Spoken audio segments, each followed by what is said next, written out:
അപ്പോൾ നമ്മൾ നമ്മുടെ ചിക്കുഴി മലയിലോട്ട് പോയിക്കൊണ്ടിരിക്കുകയാണ്. പോകുന്ന വഴി നമ്മൾ കുറേ മയിലിനെയൊക്കെ കണ്ടായിരുന്നു, ഒരു ആൺമയിൽ ഒരു പെൺമയിൽ.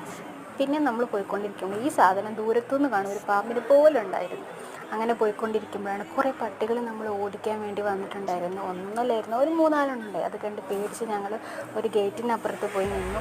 പക്ഷേ ഞങ്ങളുടെ വീഡിയോഗ്രാഫർക്ക് ഇതൊന്നും ഒരു പ്രശ്നം ഉണ്ടായിരുന്നില്ല. അവൾ നന്നായിട്ട് വീഡിയോ എടുക്കുന്നുണ്ടായിരുന്നു. ഞങ്ങൾ രണ്ടുപേരും നന്നായിട്ട് പേടിച്ചിട്ടുണ്ടായിരുന്നു. അങ്ങനെ ആ ഗേറ്റിൻ്റെ പുറകെ പോയി ഞങ്ങൾ നിൽക്കുമായിരുന്നു. പക്ഷേ പട്ടികൾ ഞങ്ങൾ നോക്കി നേരെ വന്നുകൊണ്ടിരിക്കുന്നുണ്ടായിരുന്നു. കുറേ നേരം നിന്ന് ഞങ്ങൾ ആ ഗേറ്റിൻ്റെ പുറകിൽ കുറേ നേരം നിന്നു. അങ്ങനെ പിന്നെ കുറച്ച് ആൾക്കാർ പറഞ്ഞു കുഴപ്പമൊന്നുമില്ല, നിങ്ങൾ പൊക്കോ എന്നൊക്കെ പറഞ്ഞതിന് ശേഷം ഞങ്ങൾ പിന്നെ നമ്മുടെ മലയിലോട്ട് പോയി. മല ഉണ്ടല്ലോ, പറയാൻ പറ്റത്തില്ല, അന്യായ വ്യൂ. ക്യാമറയുടെ പരിമിതികൾ കൊണ്ട് അതിൻ്റെ ബ്യൂട്ടി എത്രത്തോളം നമുക്ക് പകർത്തിയെടുക്കാൻ പറ്റുമെന്ന് അറിയത്തില്ലായിരുന്നു. പക്ഷേ ഇതൊക്കെ ഈ കാഴ്ച നമ്മൾ നേരിട്ട് പോയി കാണേണ്ട ഒന്ന് തന്നെയായിരുന്നു. അങ്ങനെ ഞങ്ങൾ മലയുടെ മുകളിലോട്ട് കയറിക്കൊണ്ടിരിക്കുകയായിരുന്നു.